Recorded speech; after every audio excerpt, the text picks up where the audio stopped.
Thank you, Chancellor Blank, for this invitation to serve as the keynote speaker today, and to Provost Mangelsdorf for that kind introduction. Ladies and gentlemen, I want to thank you for giving me the opportunity to share your graduation day with you today. It's an honor and a privilege, especially to be here in Madison, Wisconsin. I know this city and your beautiful campus very well. Besides being a fellow alumnus of this great university, as previously stated, I've had the opportunity to teach an advanced level course on baseball in American society since World War II. It's been a great experience. I have wonderful memories of my years here, many of which remain fresh and vivid to this day.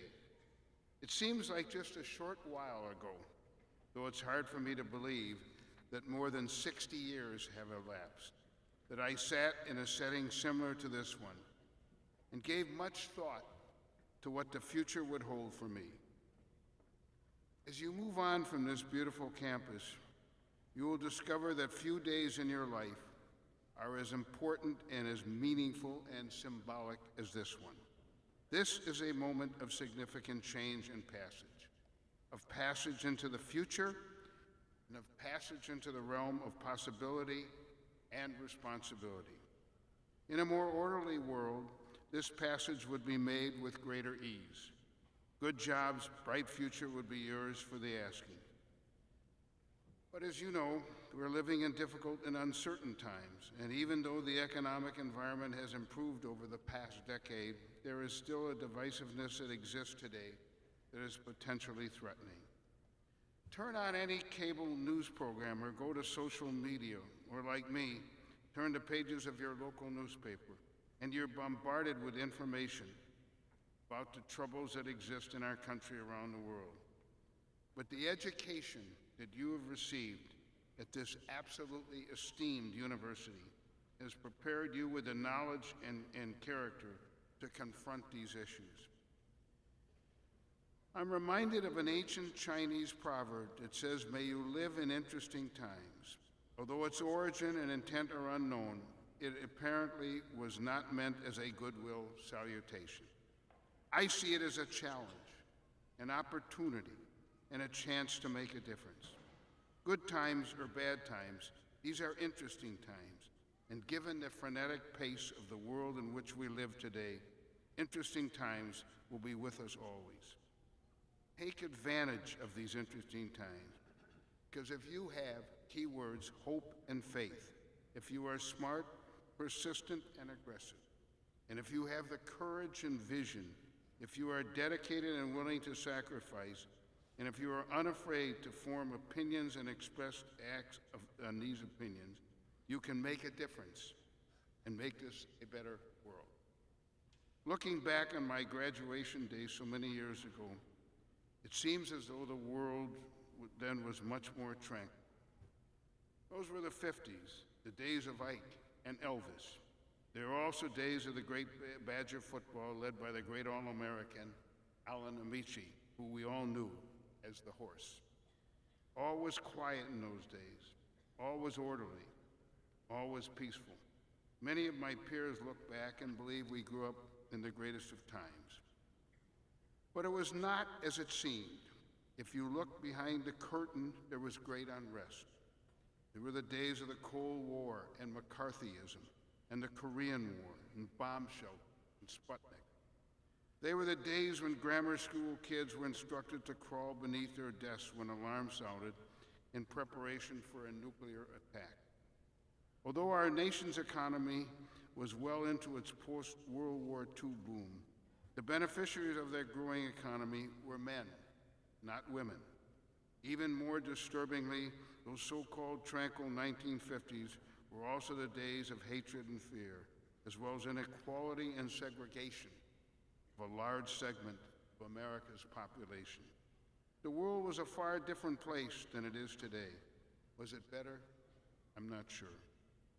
Regardless of the political, economic, or social environment that currently exists, each of you, as you move on from university life, will face your own unique set of challenges, and it'll be up to you, each one of you, to meet those challenges with intelligence and acumen, and again, with hope and faith.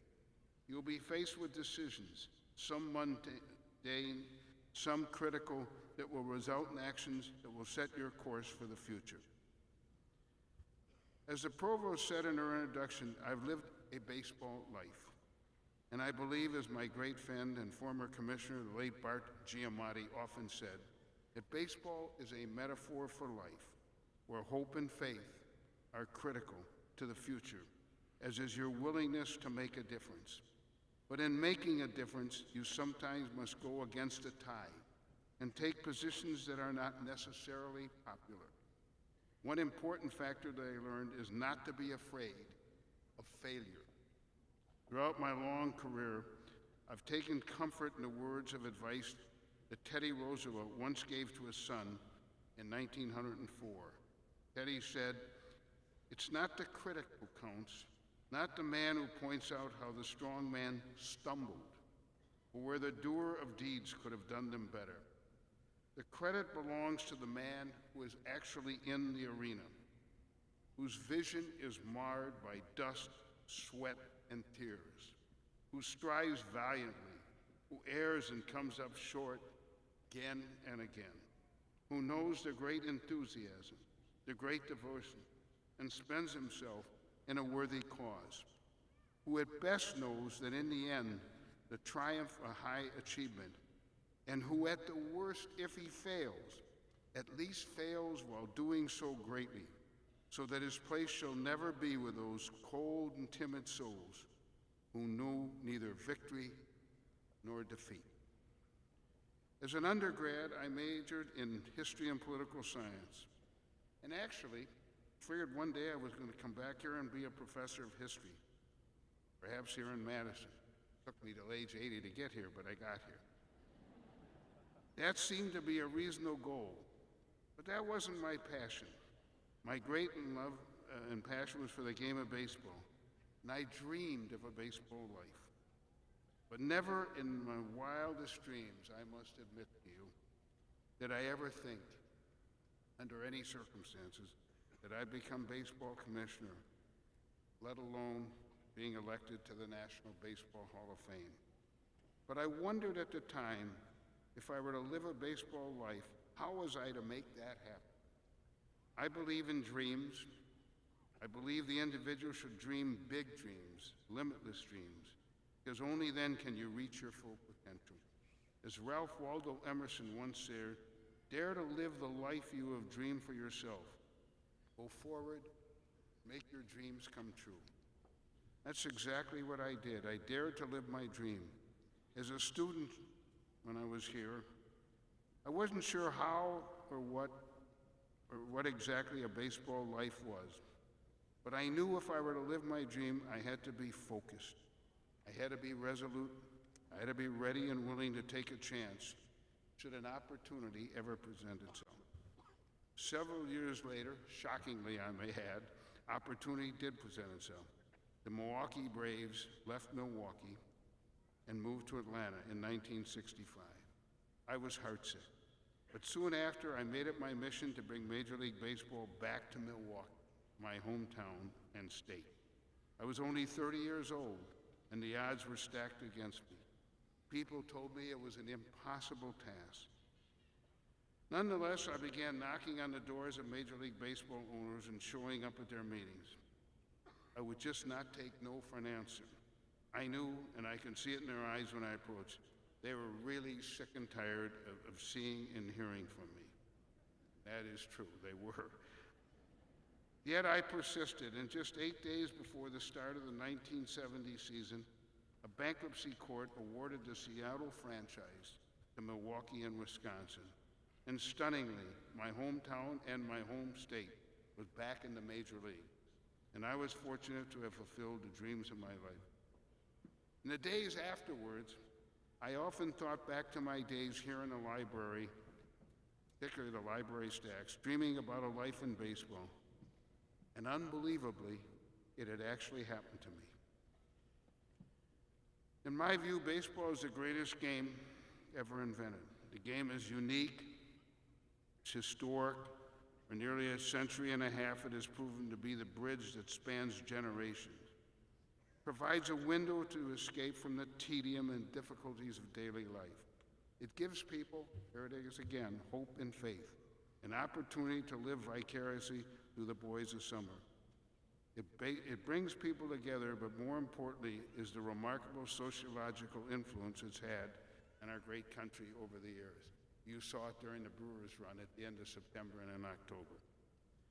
President Franklin Delano Roosevelt understood the impact of our great game on the American public when he asked Commissioner Kennesaw Mountain Landis to continue the play of games during World War II. President Roosevelt wrote, "I honestly feel it'd be best for the country to keep baseball going. There'll be fewer people unemployed. Everybody will work longer hours and harder than ever before." And that was nearly 77 years ago, January 15th, 1942. I've always said that baseball is a social institution, very important social responsibility. There are those who look upon public service and social responsibility as a duty. I see it as an opportunity and a privilege. Baseball is much more than what takes place on the field of play.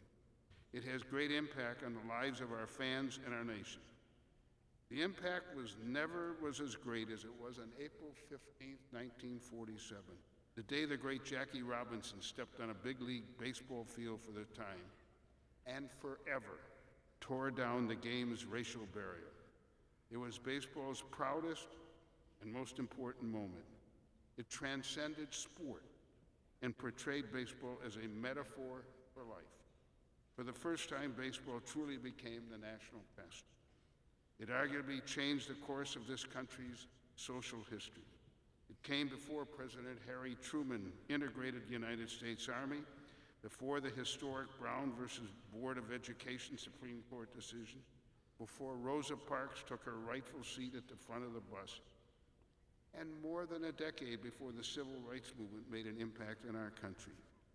What I learned from Jackie's example and from my career in baseball is that one's social responsibility, or organization's social responsibility, often relies on one's courage to do the right thing, even when those around you may tell you it's not the right thing to do, or that it presents too many complex problems to overcome.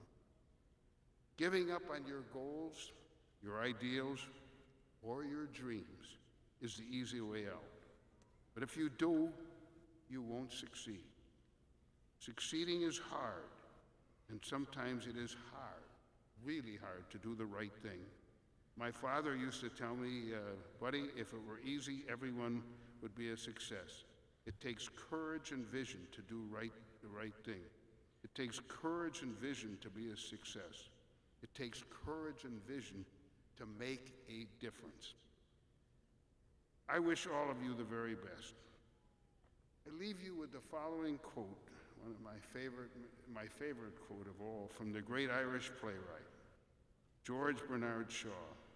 He said, "You see things and you say why, but I dream things that never were, and I say, why not?" I urge all of you to dream big dreams. I urge you to accept the challenge, be courageous, seek the vision to be the very best that you can be. Never give up your dreams. On my last day as a baseball commissioner in January of 2015, I spoke at the Baseball Writers in New York for a huge crowd and gave my speech, and then ended it with a thought that frankly just came to me. I said, this is the story of a little boy's dreams that came true. If it happened to me, it can happen to you. Congratulations. It has been a privilege for me to be here with you today, and I wish all of you the very best. Thank you very much.